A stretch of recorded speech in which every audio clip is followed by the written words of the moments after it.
Legends of Andor, Celtic and Space Brothers. This is Staying In. Imagine me in the shower this morning. Brilliant. All right. So I'm in the shower and I'm doing the sorts of things that you would normally be doing in the shower. What's your shower strat? Yeah. Are you water on first? Wait, go in? Hang on. Is there an option where there's not water on first? Oh, yeah. You can stand in it below the shower and then turn the water on. And... I was thinking like soap first and then water. Right. Dry soap. That's what was confusing me. So you remember when we were at university, Sam, the guy we lived with, he was on halls on the seafront. And basically, the university accommodation came to him saying, look, we can either give you showers in all your rooms or we give you internet. Because all they had was one communal bath. And obviously everyone chose internet. And our poor friend Craig, he had to attach this hose pipe that split into two other hose pipes that would go under the taps. Yep. Yeah. Mm-hmm. And that was how he showered. Well, in my halls in my first year, we only had one communal shower between 10 people, I think. It's about the same for me. And once a guy I was living with went to the shower, and I just went to him, just knock on my door when you're finished, because I'd like to go in next. But some time passed, and then enough time passed for me to think something's wrong. So I knocked on the door of the shower quite gently, knocked on, could hear the shower running, but didn't hear anything. And I thought, all right, okay, let a man do what he wants to do. And then, so I saw him much later on in the evening, and I was like, are you okay? What was happening? What was happening in there? You were in there for an awful long time. And he said, no word of a lie, I just fell asleep. Was his skin like incredibly wrinkled? Yeah, he's like an 80-year-old man. Yeah. Falling asleep in the shower. And I had at that exact moment two contrasting feelings running through me. One going, how on earth, what can you even? And then the second one going, that sounds lovely. Yeah, it does, doesn't it? That sounds really nice. Because it is like being inside a hot water bottle. Yeah. Anyway, I think we've spoken enough to scrub the image of Pete from our minds. Okay. So let's put it back in there. All right, so imagine me in the shower. Yeah, there it is again. And I'm doing my stuff. And I hear this... Which wall is that coming from? So this is on the door. All right, okay, good. Yeah, I was like... The ceiling. Yeah, the floor. Yeah, right. And I'm like, And I was like, maybe I just imagine it. And I heard... I was like, okay. So I jump out the shower, and obviously I'm not dressed or anything like that. So I open the door, and I look out the door, and I look directly into Alex's eyes, and then I look down at her hands, into the eyes of a magpie, and then I look back up into her eyes, and I say, "What's going on?" And she said, "Oh, a cat was attacking a magpie." I was like, okay. And so I ran out and I separated them. I was like, okay. Yeah. What's going on here? Like you separate a pair of drunks. Oi. Oi. And then I was like, right. And she said, so I've brought it in. I was like, I can see that. One for sorrow. I was about to say, when did you salute it? Yeah. And so I was like, right, okay. Well, and then immediately went into, okay, well, we need to get a box. We need to, make sure that it's okay and all that sort of stuff and figure out what we're going to do next. I said, okay, well, I need to get out the shower then. She was like, I know. I was like, okay. I was like, I don't have any clothes in here.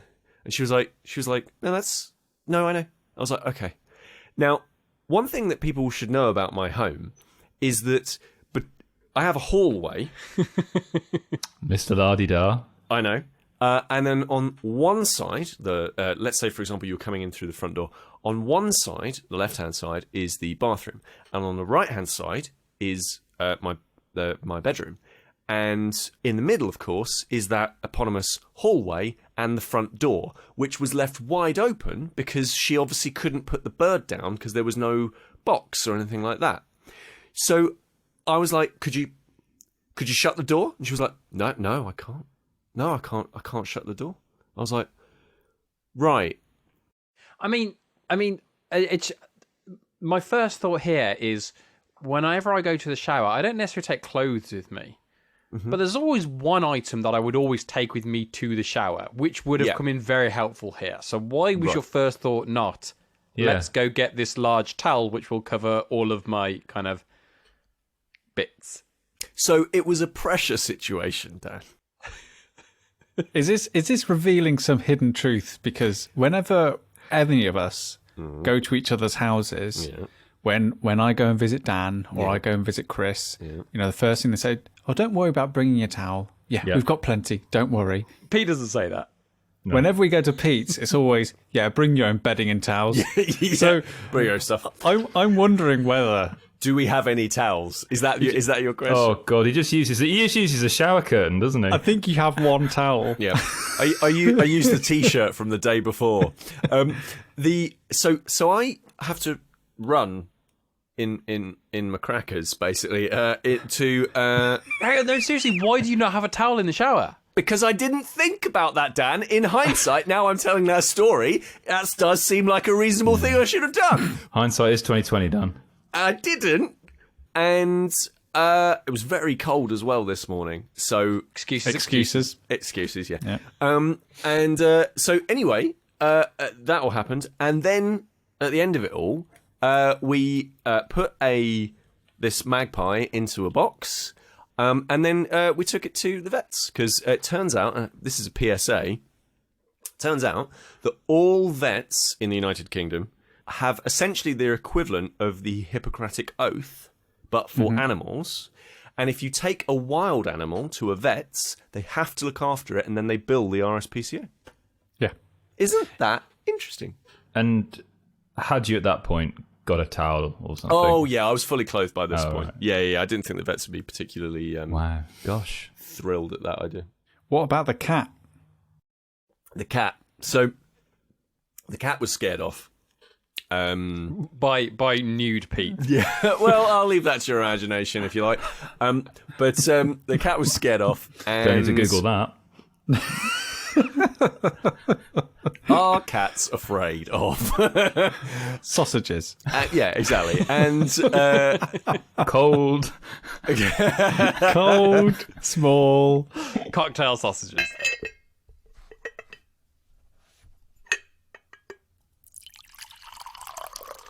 In the last episode, I was very, very kindly serenaded. I mean, it was a serenading that I didn't necessarily enjoy, but alas, I was indeed serenaded, and so it feels like it's my responsibility that the next time serenading is required, that perhaps I should kind of take on the baton and kind of get the band back together, so to speak. And funnily enough, that time has already come. Oh, wow! Because it would appear, I don't know if you guys are aware that in the long time between last episode and this episode, someone else's birthday has come and gone. So I'd like to ask you, Pete, and you, Kris, to kind of get your that's right, get your kind of your instruments in working order. I will try and lead you in serenading our good friend Mr. Turner here. Yes. If Kris, if you want to try and get your Zoom thinking it's playing music, if we can all get Zoom thinking we're playing music, that would be great. Already done. Brilliant. Already I don't know what note do you want to start with. I think that's this one's okay. Right down here, Dan. We're going for the low. Do we want to harmonise at all? No, not at all. Just go straight into it, Cole. Yeah. So in in an interesting twist, we're going for the happy birthday dirge. Yep. Well, you've called it a serenade. I didn't know that's what I've been doing for years, serenading people. All right. Okay. Let's do this. So, okay. Are you ready? Okay. Yep. Sam, this is for you. 3, 2, 1. Happy birthday to you. Happy birthday to you. Happy birthday to Sam. Happy birthday to you. Oh my! I feel like I've just walked into like a Franciscan monk's parlor. Very Gregorian chanting. Yeah, that's them. That's them. Christmas Day. Oh, the Lord will be pleased. So happy birthday, Sam! You've had a Thank birthday you. since we were last gathered together. I did have a birthday. How did you celebrate that fine March day? Oh, it was incredible. I had the best day. It was superb. Obviously, it was a little bit different to last year, but last year I drank 2 pints of Guinness and then laughed so hard playing monikers that I farted in front of my parents-in-law. So, Yep. Good. What a day. How do you top that? so I was glad that circumstances meant that at least in this instance I could press mute should any of those instances arise. Playing music. Yeah, play. Yeah, I had an absolutely a lovely weekend actually. Yeah, you don't do just the one day, do you? You always try and stretch it out. No, The Queen. no, it's still going on really. Boxing Day today. So Yep. yeah, so fortunately, circumstances mean that Kris and I are able to meet safely under current UK COVID guidelines. So the day before my birthday, I was able to go on his, and I have to say, I had the most relaxing games session that I've had in a long time. For some reason, just hit upon a core trilogy of games that were very, very chilled out. We started off with Legends of Andor, which we've nearly completed, and that game's so much fun. And then we played Great Western Trail plus expansion, and that was lots of fun. Gorgeous It's game. always fun being a cowboy. And Kris made for I don't know when this started, but for some reason, every time that me and Kris get together of an afternoon, we started off making fish finger sandwiches, and slowly they've become more and more home brewed in a way. It's escalation. Yeah, so first off, it started off with plain bird's eyes in a slab of white bread, and that was it. A bit of mayo, and it's escalated to the point now where Kris cooked a whole fillet of fish, Each. homemade tartar sauce, inside a genuine Greek wrap from Greece. Yeah, that's not a fish finger sandwich anymore. And that's what I mean, Dan. It's we are going other places. Who knows where this is going to end up? I mean, he's 35. That's true. And then we capped off that particular afternoon by playing Carcassonne. And then preparations really kick in for the big day. Back home nice and early, good bit of rest, one last feel of the presents, and then we're just settling down, trying to get as much sleep as possible. But it is difficult. It's exciting. I love the fact that it's difficult to get sleep, not because you have a 6-month-old, because Sam, like a child, is so excited he can't sleep. Yeah, Hugo's he was out for the count from out 8 o'clock. Didn't wake up until 7 the next morning. So I was like, come on, wake up. Yeah. Oh.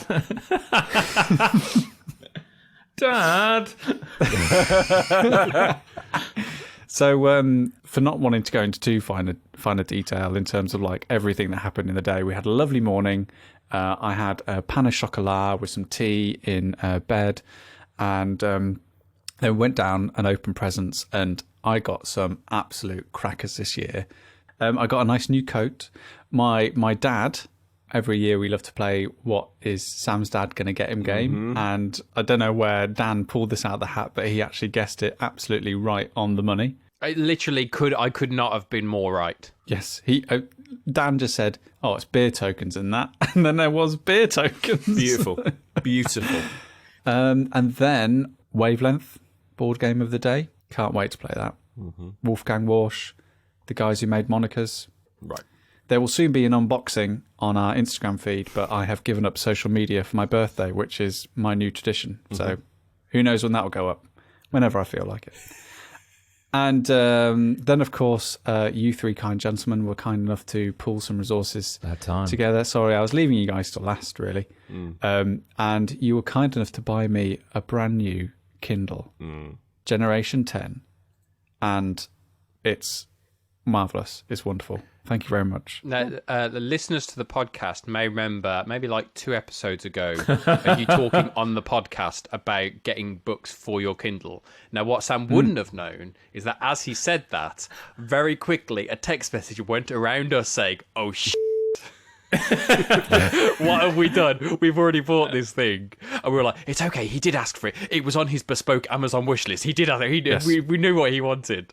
Maybe he wants a dual screen setup, just like. So I don't have to turn pages anymore. Just do that. I do, and I still do own a second Kindle, and we do have plans for that. Sounds like you're going to plant it and grow another Kindle. Yeah.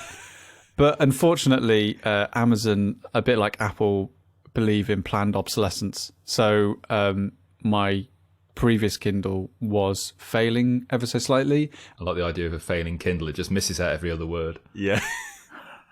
It was also slightly too big to hold with one hand. Oh. I mostly read my Kindle now in bed and when I'm with Hugo. So part of his bedtime routine is usually I will listen to an audiobook. We're currently reading The Name of the Wind together, and also I've been reading Legends of the Condor Heroes to him as well, which he's been thoroughly enjoying. The Name of the Wind was in that game of Monica's of your parents-in-law, wasn't it? What's his favourite bit about it, Sam? What about the books? Yeah. Just my voice, really. Bit conceited, but there we are. Yeah. And so being able to hold it with one hand and turn the pages is crucial. So the important thing about the Kindle that you guys generously gave me was that it's small enough for me to now hold in one hand. The screen is also sharper and clearer, which should help with the manga that I've got. Nice. And also, Amazon have started a new thing now where you can link Amazon accounts. So you can have a Prime account for a household.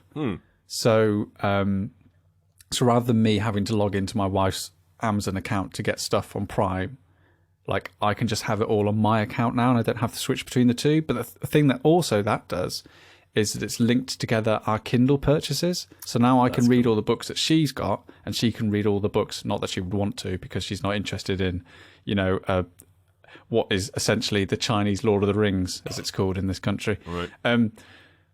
But so this is the great plan with the second Kindle, is that we're going to put that in Hugo's room. If we have to get up and do overnight feeds, we've both got something there that is synced to both our current Kindles, so we can pick up and read books as we're doing it. So it's pretty much the present for all seasons, and I couldn't be happier with it. So thank you very much. And then in the evening, Kris popped round again, and we did a big we didn't have a quiz, we had a games night on Zoom. So we got some friends together and we played Pictionary, and we played Can You Read My Wife's Lips, where she said a word and we had to guess what we were saying, and it's surprisingly a lot more fun and hilarious than you probably think. Okay. And we also played an online homebrew version, home-brewed version of Code Names, which is, if you go to Horst Paste, horsepaste.com, there is basically, you can play Codenames very easily with lots of people over multiple devices. And it makes playing Codenames really easy with a bunch of people online. And like my wife was saying, like today, Zoom quizzes are fun, but everyone has to be silent for a long majority of the time. Yeah. But what's great about Pictionary, Codenames, games like that is that you're always talking things through, and you're always talking and doing stuff as part of a team. It felt a lot more collaborative. So as like a good party thing, it was so much fun. That was great. And we had a great time. Yeah. Felt really blessed and had a genuinely really nice day and drank more beer than I probably should have done. That's all right, because you got tokens for more.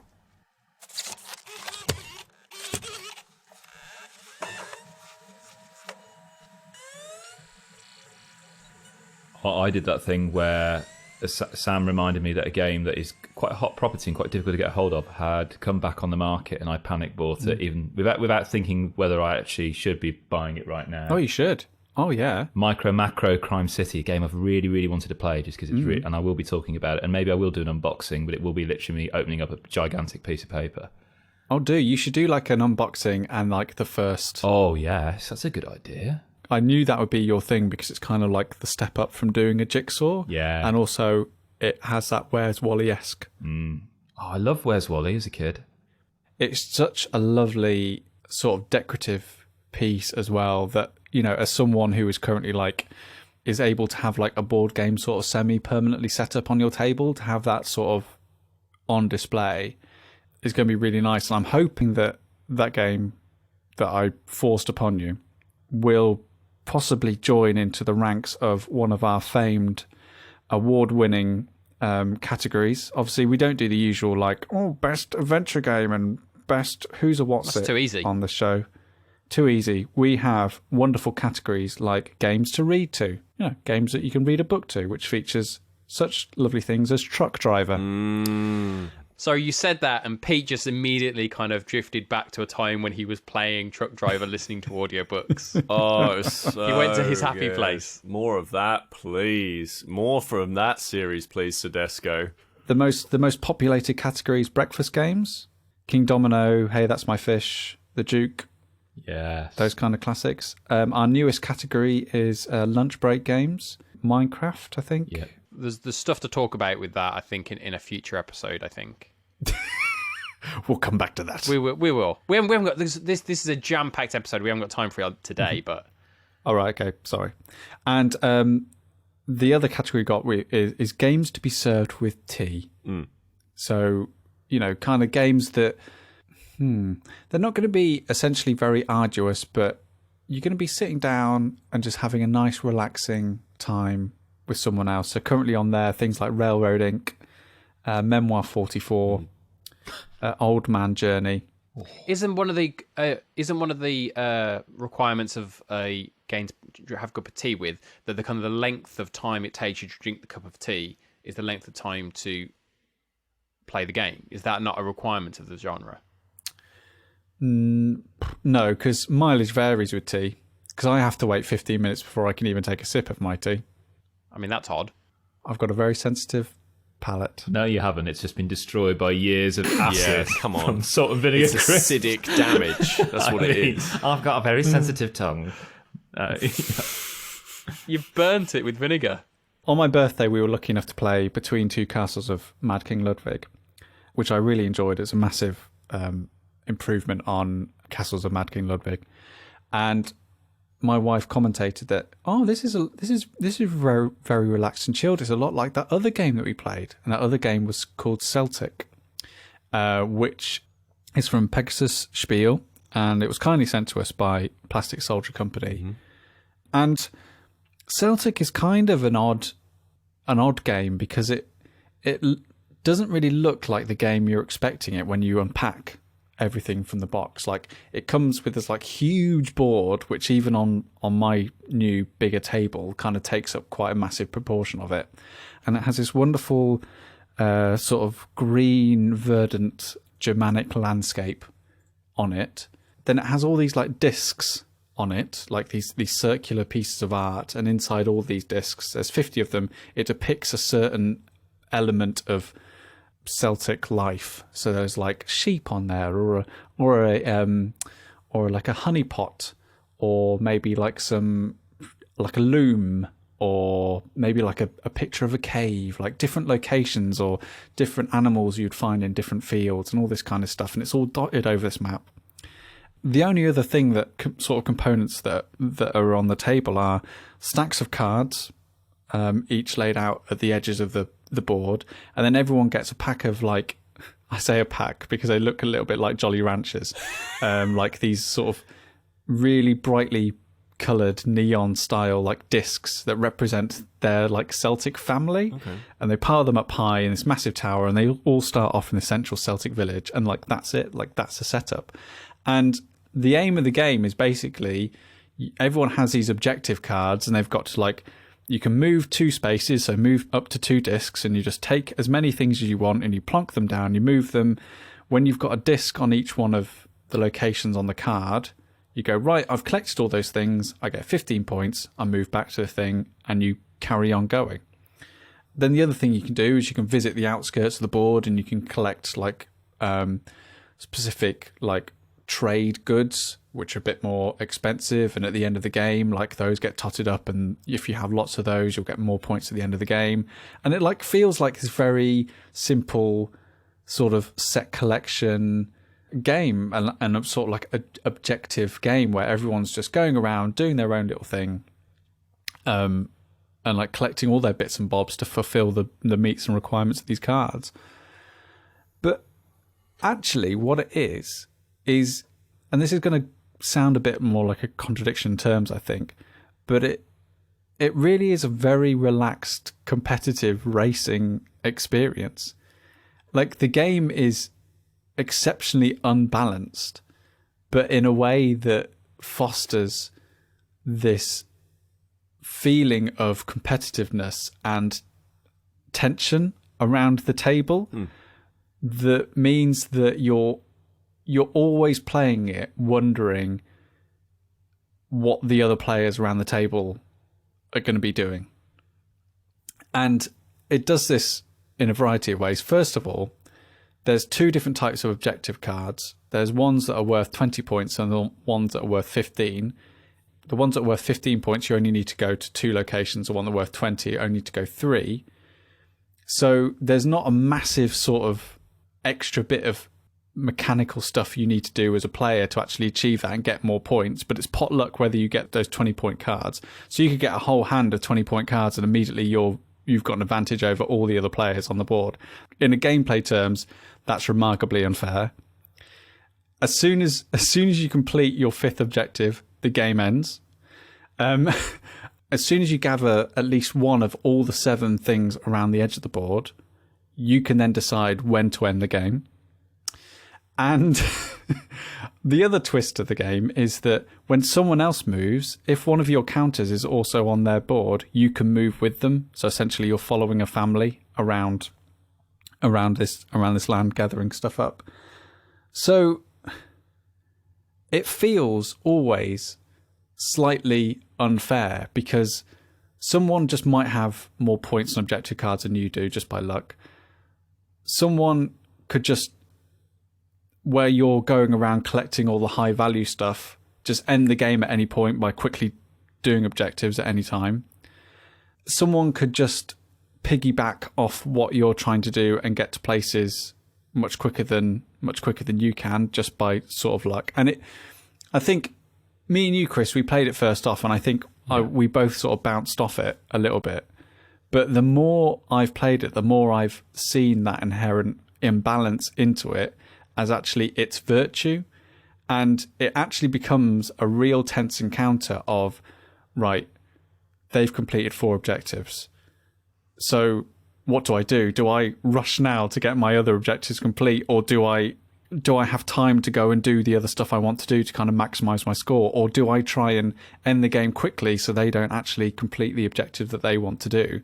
And the amount of second guessing the game gets you to do, and the amount of sort of that analysis of what players around the table are doing, makes it really exciting. And the amount of times I've played this game stood up with a mug of tea, both me and my wife there just stood up around the table, because all you do on a turn is move 2 things. That's all you do, is you move 2 things. Have I completed an objective? Yep. Bring them back. Move 2 things. Go. Move 2 things.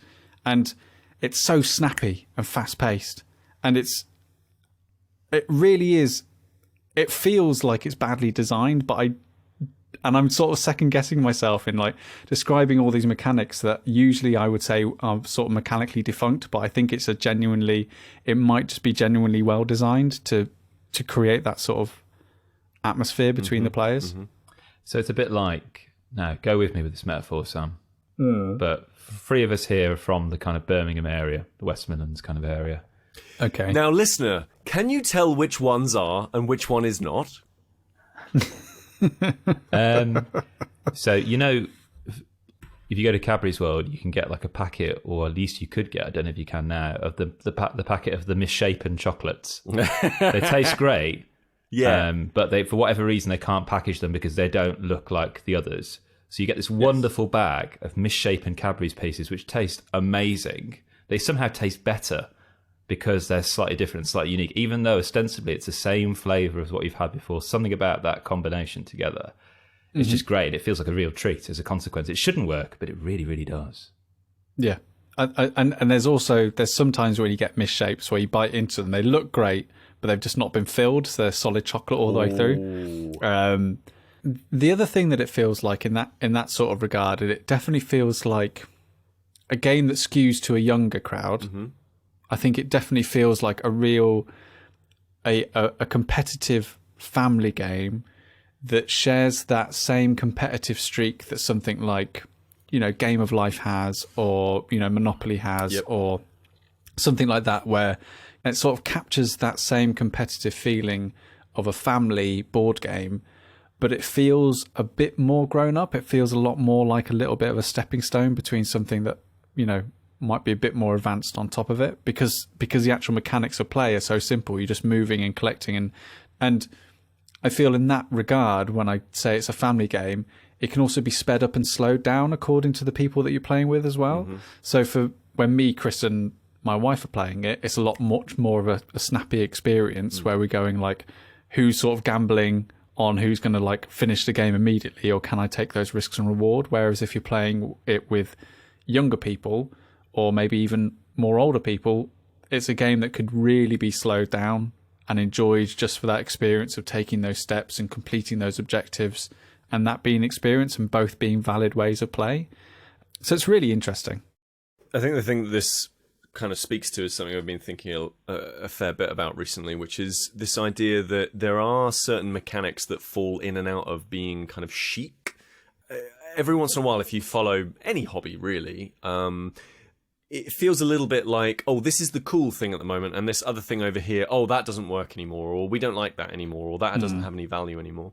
And from the way that you're describing it, it sounds like a game that uses a bunch of mechanics that we've kind of gone, well, we don't want to deal with those anymore, or, oh, that's designed in a way that feels really unbalanced, and that kind of stuff.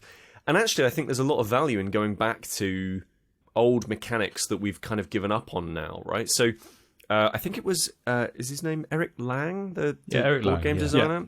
Yeah. I believe Eric was talking on something recently where he was talking about a roll and move game, and how it was actually a really cool mechanic, whatever it was that they were working on.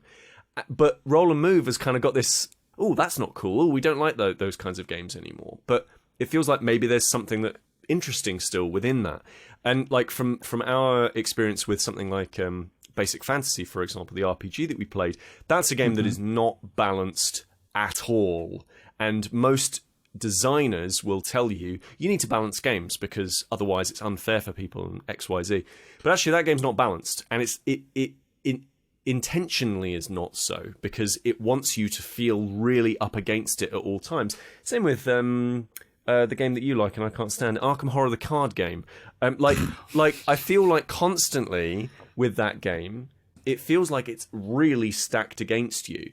But actually, for some people, that's really cool. And also, thematically, that works really well because that's kind of the Lovecraftian vibe that you're trying to get. And I think it's really interesting that you're playing a game that's like it almost feels like it shouldn't work, but it does, and therefore that's worth investigating further. I'm very interested, Sam, in you saying, Oh no, as a man of distinction, Real big spender. that you're going to be reading some manga on your Kindle. Now, do you know which manga will you be reading on your Kindle? I am 16% through Ghost in the Shell. Oh, which one? The original? I think it's the original. I think so. Cool. Sounds good. Volume 1. Oh, okay. By Shirao Misamune? Yeah. I like the idea. I like the idea that we're replacing "I'm on page this" or "I'm on chapter this" with "I am 16%." Oh yeah. Oh, I love that bit. Oh, you've just got to. Oh, you wait till 32. Oh my goodness. It's funny with books. I'm always like, oh, I read a really long book recently. Yeah, it was 15 hours long because it's an audiobook, obviously. Yeah, it was massive. Now, I don't want to offend anybody. I don't know about if you're maybe Dan, you're a secret manga fan and a super, super high-end manga fan, and you're like, oh my goodness, this is going to be very, very offensive. Can you imagine if I was and I'd hidden it from you all this time? And this would be the moment that I the reveal of the decade. Like most things, like any genre, any medium, anything like that, most manga is rubbish. Like, I really find it difficult to find really good manga. And now that is the same with most video games. I don't care about. I haven't got time for most of them. Most comics, most films. The vast majority of things that get made are fine or bad, whatever. But some of them are really great. The thing I find really difficult with manga specifically, finding the really good stuff, is the kind of manga that I like is not stuff like Naruto and Dragon Ball and Love Hina and all of that stuff, because I got into manga when I was like 19, 20, like basically, and I didn't want to read like those kinds of comics because I kind of feel like they're a young. I mean, literally, the genre is called young man, basically. Oh, young man. It's interesting that you went to that and I went to Harry Enfield and Chums, isn't it? Kris is making this an all singing, all dancing episode. Yeah, right. This is great. But like. The thing with that is that they are I think it's called shonen, and it literally means young men's manga, right, or boys manga or whatever it is, and that's fine. It's just that it's not aimed at people like me, so therefore discovery is actually quite hard for me because it's like, where do you begin? Because somebody goes, oh yeah, you want to read 30 books of Naruto, all right, and then you start reading, you're like, oh no, this is rubbish. Mm-hmm. I found it really difficult to like find a way in. Yeah. And the only reason I picked Ghost in the Shell was that I saw the first half of that Scarlett Johansson film and I was like, it seems like kind of interesting. This sounds like if it was in the right hands, it would be good. Yeah. So I find recommendations quite difficult, and therefore I find manga quite challenging to find. However, once I found a few authors, that was the point at which I was like, okay, these few authors I really like, and I tend to kind of stick with them. So a good example of this is Tezuka, who is famous for Astro Boy, but also Blackjack, which is a little bit more grown up than that. And then in the kind of middle period of Tezuka's life, went into some quite grown up stuff. Did an 8-book series on the life and times of the Buddha. Did a book about some really mad stuff with books like Apollo Song and MW, and they're all brilliant, and they are all very adult manga, not the other adult manga that you might be thinking of right now. So I've got a recommendation for you, Sam, because I found another series that I absolutely love. So it is a series called Space Brothers. So this actually was nominated, I believe, for the Tezuka Award. And I was like, aha. And this is by, and I'm totally going to pronounce the name wrong, I do apologise, Chuya Koyama, I think. It's published by Kodansha, which is a Japanese publisher, and I believe they have an American arm that publishes over here. I actually got this in a humble bundle, along with a load of other stuff that I didn't really like. So Space Brothers is... God, this has been the thing I have spent all of my time on recently when I've actually like sort of sat down and focused on doing nice stuff for myself. It is a currently, I want to say 36, 38 maybe, volume series that is ongoing. It is massive. It is not an easy undertaking. And each volume is 8 chapters of the story, and each volume contains 200 plus pages. So there are a lot of pages to read. What the artist and writer did with Space Brothers is basically takes their time. They take the time telling this story.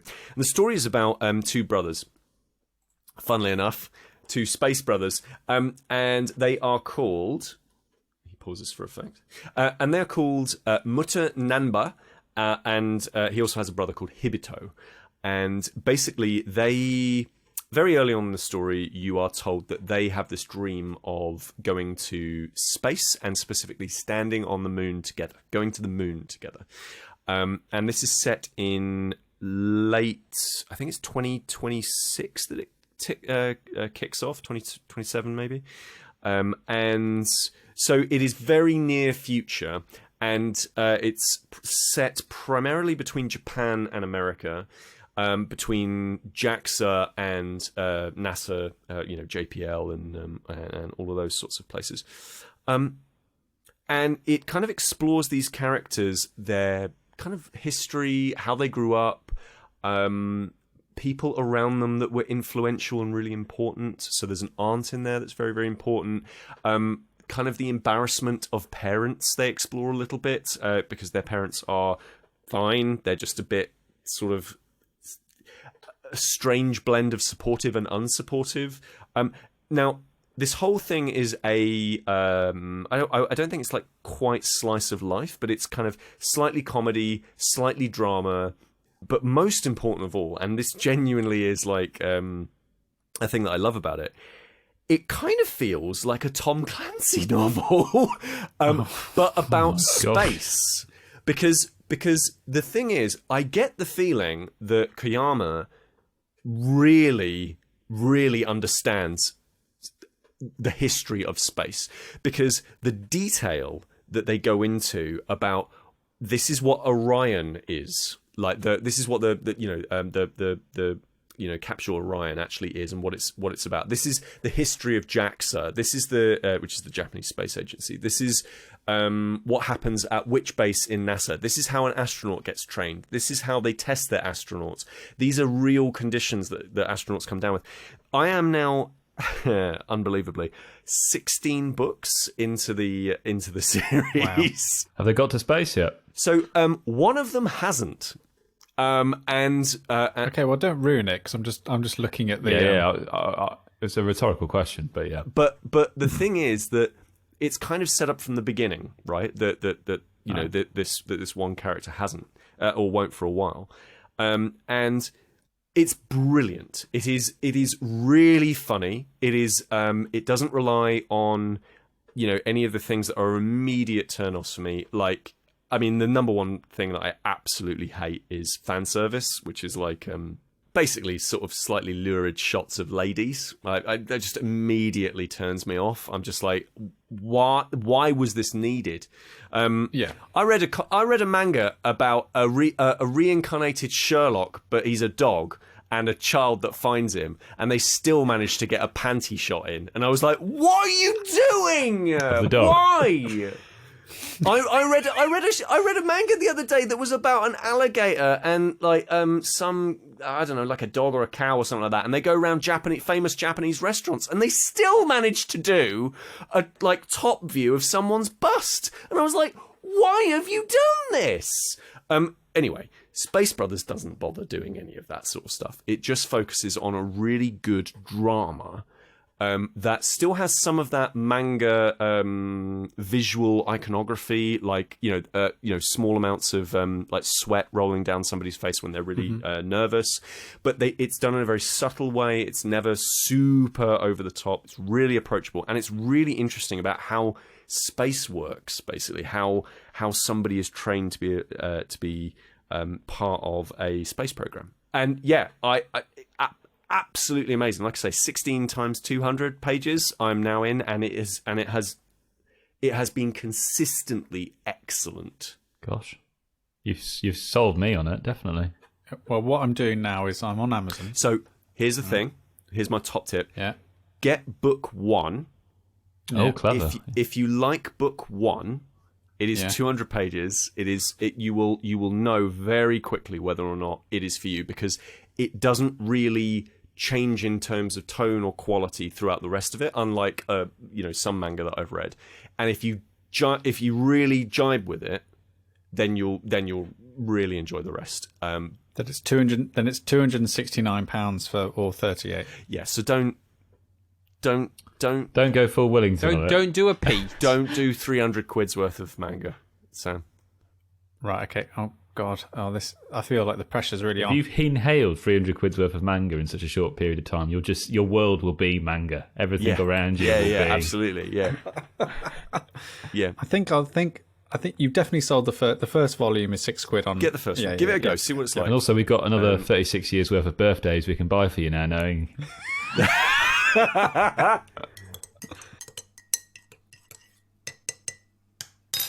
So Sam alluded to earlier that we had been chipping away in a really nice measured manner, in the same way that, Dan, when you got married, we all got a bottle of whiskey, and I spent several years drinking that because it was really good whiskey. And I didn't want to rush it, didn't want to binge it. I was slowly savouring it. And Legends of Andor from Kosmos, and designer and artist, so Tufa, Michael Menzel, has been my equivalent of that whiskey, Dan. I've weaned myself off your whiskey when I finished that and on to this game, which for me, it is like a cozy sitting around the fireside of a tavern kind of game. It's not a cozy game by any chance. Like, it is sprawling. You cover this wonderful, rich land of Andor, beautifully illustrated by Menzel.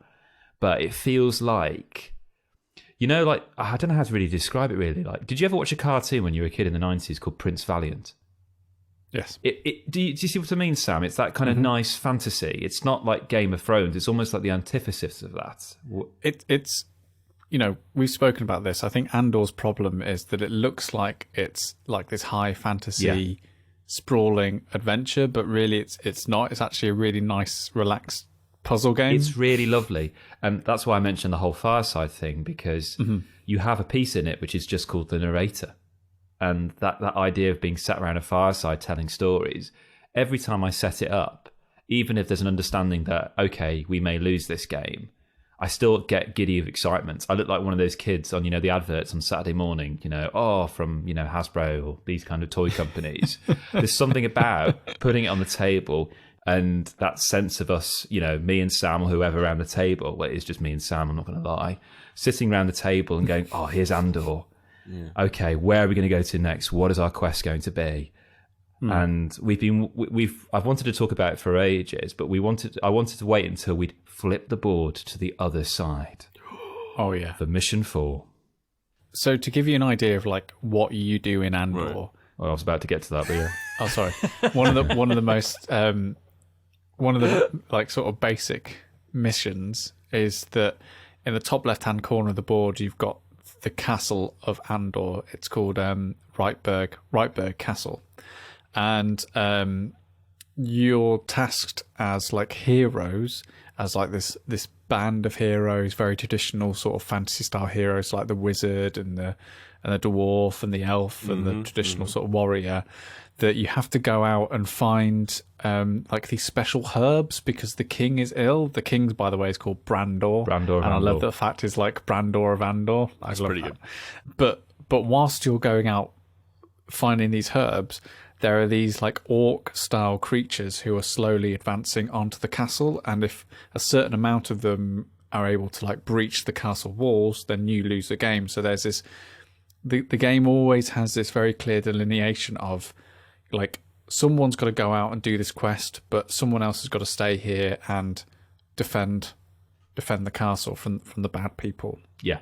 And that's kind of roughly how the game works. And as I said before, like you start off thinking like it's like this peppy adventure, but really it's a puzzle game of working out like where the effort needs to go and like how you actually need to break down your turns in order to maximize essentially what happens. Yeah. Like sometimes you have to let bad people into the castle because you know you're not going to be able to complete the objective otherwise. So it's got this wonderful like puzzly-esque sort of balance to it that when you finally crack it, it feels really like joyous. It's great. And I like that sense, as Sam says, there's almost something turn-based about it. If you like Castle Panic, you'll love this. If you didn't like Castle Panic, you wanted more out of it, you will love this, because that idea, as Sam says, that actually time is the measurement of this game. And each move you make as a player counts as an hour. You have 7 hours each. You can push it, but that will cost you willpower points. And then once you've taken your turn, at the top, beautifully detailed by Menzel in his illustrations. And the signpost in this game is brilliant. Everything you need to know is on the board. Very rarely, if any, I don't think we ever go back to the rules, because every mission is a deck of cards. And you know how part of the charm of a game like Pandemic Legacy is the fact you've got these boxes. Oh gosh, I wonder what's going to be in that box when we get to that. Mm-hmm. This is just as interesting, but it's almost the opposite. You don't have anything in little boxes. You've got all these pieces, and you're looking at them going, I wonder when this is going to crop up. Is it going to be in our game, or will it be in a future quest? There's pieces we haven't even got to yet, Sam. I know, the dragon. Yeah, there's a dragon coming up. Haven't got a clue how that's going to play, because it's in this deck of cards. And every time we play it, there's still that sense for me, that sense of excitement about going on a quest, going on an adventure. Yes, it's a puzzle, but ostensibly the game has really good kind of flavor text on all of its cards that tell the story. And each time you reveal a card, it's the next part of the story.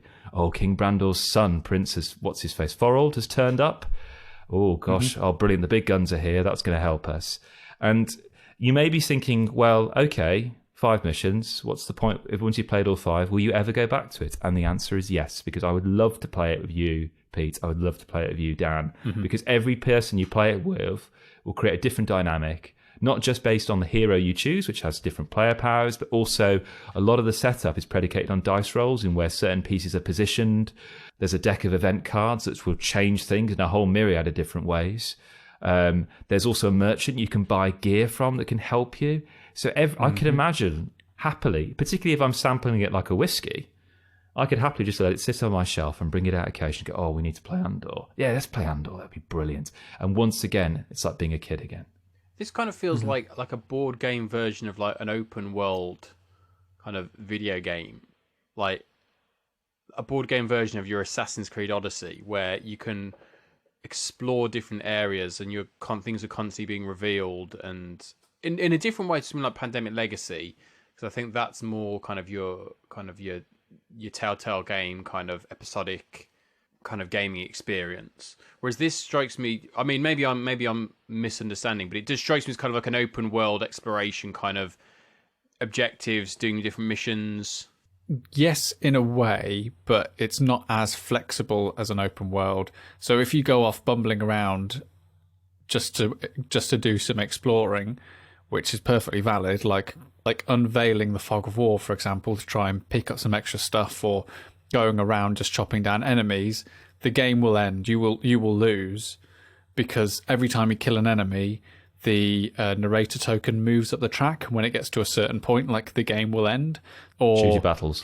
Yeah, so you've got to really choose the battles that you're getting into, or if you spend enough time away from the castle in the early missions, it will get attacked and you will lose the game. So there is this like sprawling world that is open for exploration, but you have to, unlike an open world sort of video game, you have to be really careful in terms of where you actually spend that time, which is quite often, like, me and Kris have always lose a mission the first time we play it, and we always win it the second time, because we kind of learn where those efforts need to be spent.